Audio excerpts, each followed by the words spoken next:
Bienvenue sur le chemin de la croissance. Pathway of Growth, Valérie. Oui, Adrienne.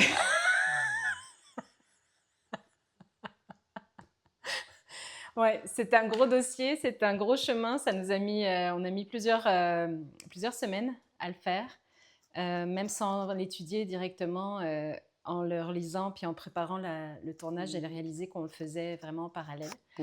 Donc, qu'est-ce que tu veux commencer par nous dire là-dessus, toi, Val? Bien, en fait,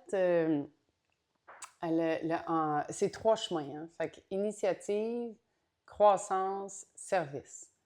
Fait que comme Adriana disait, dans les dernières semaines, moi, je me vois naviguer. Fait que c'est absolument fascinant comment, en fait, on crée avec nos intentions, puis où on met notre attention. Fait que donc, c'est vraiment pour ça que ça bouge beaucoup dans ce sens-là. Pour moi, le chemin de la croissance, c'est le chemin qui te sert, qui te sert à servir, en fait, le Ouais, plus, c'est exactement ça. le plus possible dans tes hautes fréquences. Quoique, il dit aussi que le chemin de la croissance, si on n'est pas bien calibré, peut aussi amener de, un imbalance, Un pas déséquilibre, un ouais. déséquilibre, merci. Un déséquilibre. Fait que, c'est vraiment important de bien, parce qu'il dit, il nomme en fait, il y a des business qui devraient arrêter de grossir, mais parce que justement, depuis l'ère de l'industrialisation, c'est go, go, go, vite, vite, vite, puis on grossit, puis on mesure rien. Pas seulement mesurer avec des chiffres pour dire, bon, ben là, on a fait 10 je sais pas moi, 10 millions, puis là, il faut monter à 50, et puis là, c'est tant de pourcentage par année. Mais il dit, à un moment donné, une business, ça se peut qu'elle soit vraiment née pour faire 10 millions, puis que ça soit ça qui est ça, tu sais. Fait que moi, ça m'a... je me souviens la première fois que j'avais lu ça, il y a 2 ans, j'avais fait comme, ah, ouais, c'est comment ça marche, cette affaire-là. Mais effectivement, quand on est vraiment au service de, parce qu'il nomme beaucoup la clé 44 là-dedans, de la synarchy, on se met au service. Donc, c'est pas de faire de l'argent puis de bâtir une business puis de bâtir la croissance à tout prix. C'est de mesurer le pourquoi derrière le service que j'ai à donner. Et puis après ça, la croissance vient. Et c'est une résultante de. Hmm. Oui, parce qu'on est dans la séquence de la prospérité, puis là, il parle vraiment de croissance durable. Puis la croissance durable, il dit, il y en a qui vont être dans le vraiment créer énormément de revenus, etc. Mais parce que ça va être des missions de vie qui vont servir énormément de personnes. Et l'objectif, c'est pas de générer autant de revenus que ces personnes, c'est de générer les revenus qui permettent de continuer d'être au service. Que c'est un chemin que vraiment on chemine et qui nous démontre à quel point on est aligné à quelle fréquence on est aligné. Parce que ce que moi j'ai compris, c'est que la croissance, si à un moment donné, elle est inconstante ou hop, on redrop, c'est que on a choisi de faire le chemin en oubliant que c'est au service des autres qui doit être notre premier objectif. Que c'est pas de s'approprier des richesses ou des revenus, de créer des revenus, mais plus de comment je peux être au service du plus grand que moi. Et ben des fois, il y a certains revenus qui suffisent, puis que c'est juste ce qu'il nous faut pour continuer de servir les autres et de cesser de chercher l'argent. L'argent n'est qu'une conséquence de cet acte de service aux autres. Donc c'est la croissance durable dans la conscience. Puis il fait beaucoup une parallèle en disant que c'est dans la business qu'on a le plus, en affaires et dans le commerce, qu'on a le plus de potentiel de croissance personnelle finalement aussi. Donc, moi, j'aurais encore beaucoup de choses. Est-ce que tu as d'autres choses à rajouter de ton côté? Ben en fait, un petit peu pour bâtir pour renchérir ce que tu disais sur tu sais, en fait, que ça devient un chemin de conscience, la business, c'est de l'utiliser de cette façon-là. Puis aussi de la designer selon ton style de vie, en fait, ce que tu veux vivre. Oui. Et non le contraire. Parce que la business doit être au service de l'humain et non le contraire, tu sais. Au service des humains, en fait. Et puis, de vraiment toujours tenir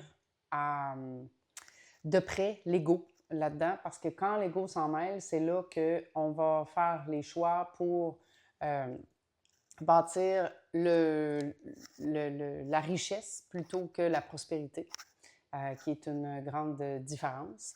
Et puis aussi que le service, d'être au service, c'est pas d'empiler l'argent pour qu'elle devienne stagnante, c'est de la faire circuler parce que l'argent, c'est une énergie. Il nomme aussi que le growth, le chemin de la croissance, c'est un matériel autant, c'est une source, pardon, autant pour le matériel que pour le spirituel. Donc, vraiment, être capable de se servir de ces expériences-là, de les transformer en compost, que ça devienne notre compost de notre chemin de conscience pour être capable de bâtir de plus en plus de sagesse et de compréhension sur notre chemin.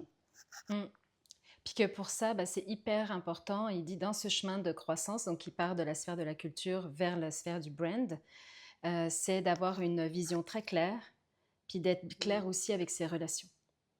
Donc plus notre vision est claire, plus nos relations sont claires, plus le chemin de croissance est durable. Puis dès qu'on débalance, dès qu'on se déséquilibre, dès qu'on rechute, la rechute est juste une expérience qui nous apprend où est-ce qu'on peut faire mieux, finalement, si on le prend comme un essai à apprendre. Et c'est là qu'on réajuste, on fine-tune, comme on dit en bon franglish, là. On fine-tune, on améliore notre cheminement, notre croissance personnelle et donc notre croissance d'affaires. On aurait probablement encore beaucoup de choses. J'aimerais juste, par rapport à la synergie, tu sais, toi, tu portes en plus à 44 dans ta dans ta sphère de Pearl.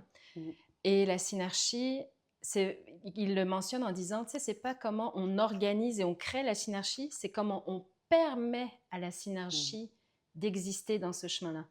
Parce qu'on vous rappelle que la culture, c'est comment on ramène ses alliés, ses fractales, naturellement à soi. Donc ça, c'est dans la sphère dédiée à ce sujet.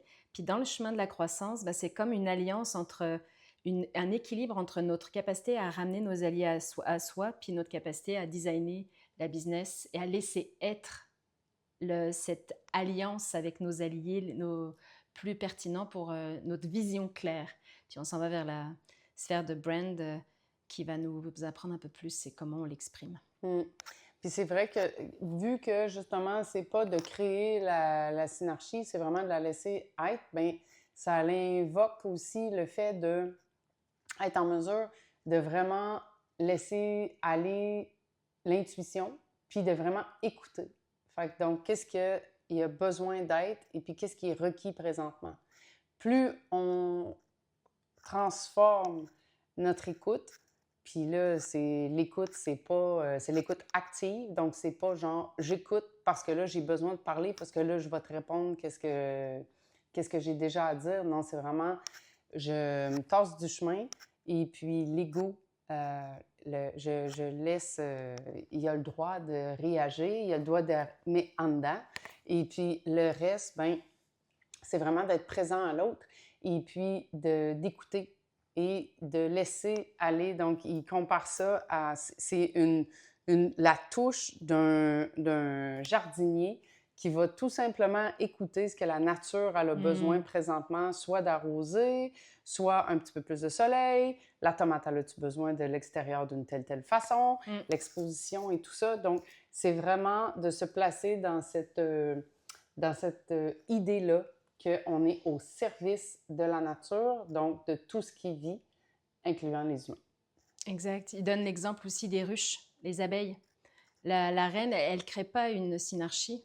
Elle permet, il y a comme une vision claire de à quoi sert la ruche, puis chacun s'organise à mener à terme, dans sa façon unique, de répondre à cette vision claire. Donc c'est comment il y a toute une synergie, en fait, une organisation. Moi, j'appelle ça de la croissance organique en ressources humaines. Puis Richard Rudd, il fait vraiment le parallèle. Il dit c'est contre-intuitif de bâtir une business en fonction de ses besoins personnels parce qu'on est habitué dans notre industrie, dans notre ère industrielle aujourd'hui, d'être dans 90% au travail et 10% de notre temps on est en vacances. Alors finalement, c'est quoi le rythme d'une semaine ou d'un mois qu'on veut vivre ou d'un trimestre qu'on veut vivre et comment là-dedans il y a une alliance entre récupération, réponse personnelle, puis au travers de ça, comment on sert le plus grand de tous. Moi, je suis complète avec tout ça parce qu'il pourrait y avoir, on pourrait parler d'écodons, etc. Mais c'est un peu plus complexe pour ce stade-là des clés génétiques. Ça te convient? Absolument. Good. Bonne contemplation.